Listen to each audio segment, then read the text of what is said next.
سلام، مرحبا بكم يا مسافرين عبر الكون. كاين واحد سؤال قديم بزاف. من نهار بدا الإنسان كيشوف في السماء وكيتساءل. سؤال بسيط ولكن عميق. واش حنا بالصح بوحدنا في هذا الكون الواسع؟ يلا ندخل مباشرة في الموضوع ونشوفوا العلم اليوم فين وصل في هذه القصة المثيرة. فواحد الوقت اللي ما كانش بعيد بزاف، مجرد التفكير في هذا الموضوع كان ضرب من الجنون. هذه الفكرة كانت حلم ديال الفلاسفة بحال جوردانو برونو، اللي للأسف خلص الثمن غالي على أفكاره. تخيلوا تحرق حي غير حيتاش تجرأ وقال باللي النجوم اللي كنشوفوا هي شموس أخرى، ويمكن حتى هي عندها كواكب ديالها. كانت فكرة كتخلع في ذاك الوقت. ولكن شوفوا اليوم، ذاك الحلم تحول لحقيقة علمية ملموسة. هذا الرقم اللي كتشوفوا قدامكم ماشي خيال، هذا هو عدد الكواكب اللي تأكدنا من الوجود ديالها خارج المجموعة الشمسية ديالنا. لحد الآن أكثر من 5500 عالم جديد. الكون فعلا عامر بالكواكب أكثر بزاف من ما كنا نتخيله.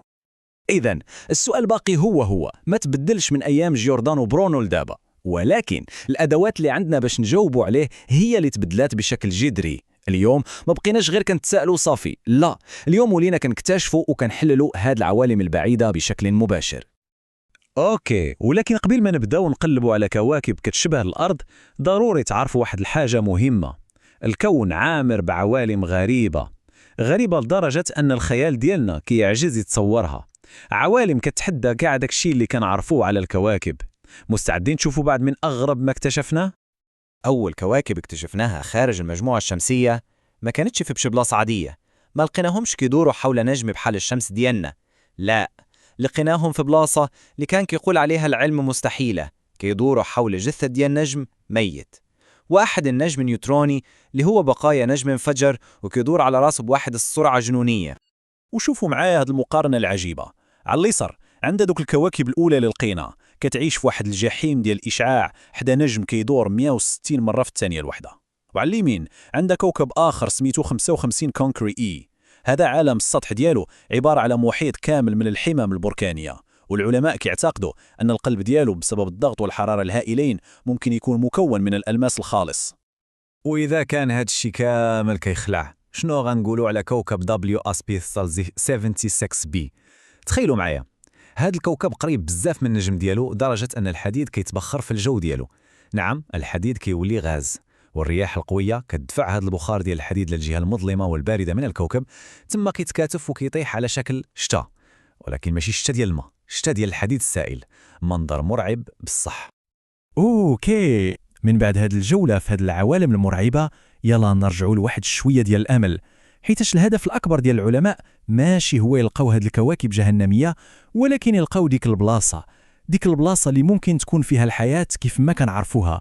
البحث على بنت عم الأرض يلا بدا. وهنا فين كيبدا كل شيء. المفهوم الأساسي هو المنطقة الصالحة للسكن. الفكرة بسيطة، هي ديك المسافة المثالية من النجم، ماشي قريبة بزاف باش الماء يتبخر ويتحرق كل شيء، وماشي بعيدة بزاف باش الماء يتجمد ويولي الكوكب قطعة ديال الثلج. هي ديك المنطقة الذهبية اللي كتسمح بوجود الماء السائل، اللي هو أساس الحياة كيف ما كنعرفوها. وهذا البحث أعطانا نتائج واعرة بزاف. شوفوا معايا هذا المرشح كيبلر 452 بي اللي كيسميوه العلماء ولد عم الأرض. علاش؟ حيتاش كيدور حول نجم بحال الشمس ديالنا. العام ديالو فيه 385 يوم، قريب بزاف لينا. ولكن الأهم هو أن النجم ديالو كبر من الشمس ديالنا بمليار ونص سنة. يعني إلا كانت تم شي حياة راه كان عندها وقت كافي باش تطور أكثر منا بكتير. ولكن الاكتشاف اللي بصح قلب الموازين هو نظام ترابيست 1. هنا ما كنهضروش على كوكب واحد، كنهضروا على نظام شمسي كامل فيه 7 ديال الكواكب الصخرية وكلها تقريبا قد الأرض. ودابا سمعوا مزيان، 3 من هاد 7 كاينين في قلب المنطقة الصالحة للسكن. هادشي كيورينا أن الكواكب اللي ممكن تكون فيها حياة تقدر تكون شائعة في الكون أكثر مما كنا كنظنوا. إذن مزيان، لقينا الكواكب المرشحة، ولكن السؤال الكبير هو كيفاش غادي نعرفوا واش فيها حياة بصح؟ كيفاش غادي ندوزوا من مجرد احتمال للدليل القاطع؟ الجواب كاين في السماء كيراقبنا دابا. وهنا فين كيدخل البطل ديال القصة ديالنا، تلسكوب جيمس ويب الفضائي. هذه التحفة التكنولوجية هي أقوى عين صنعها الإنسان باش يشوف بيها أعماق الكون. والدور ديالو ماشي هو غير يصور لنا الصور زوينة، لا، الدور ديالو هو يحلل الأسرار الدفينة ديال هاد العوالم. جيمس ويب بحال شي محقق فلكي، هو كيشوف الضوء ديال النجم اللي كيدوز عبر الغلاف الجوي ديال ديك الكواكب البعيدة، ومن خلال تحليل داك الضوء كيقدر يعرف شنو هي الغازات اللي كاينة تما، وهو كيقلب على البصمات الحيوية، يعني غازات بحال الأكسجين والميثان، غازات اللي هنا في الأرض المصدر الرئيسي ديالها هو الكائنات الحية. هذه هي الطريقة باش غادي نلقاو الدليل. هادشي كامل اللي شفناه اليوم هو غير البداية، غير مقدمة باش تفتح لنا الشهية واحد الرحلة اللي غتكون طويلة ومدهشة.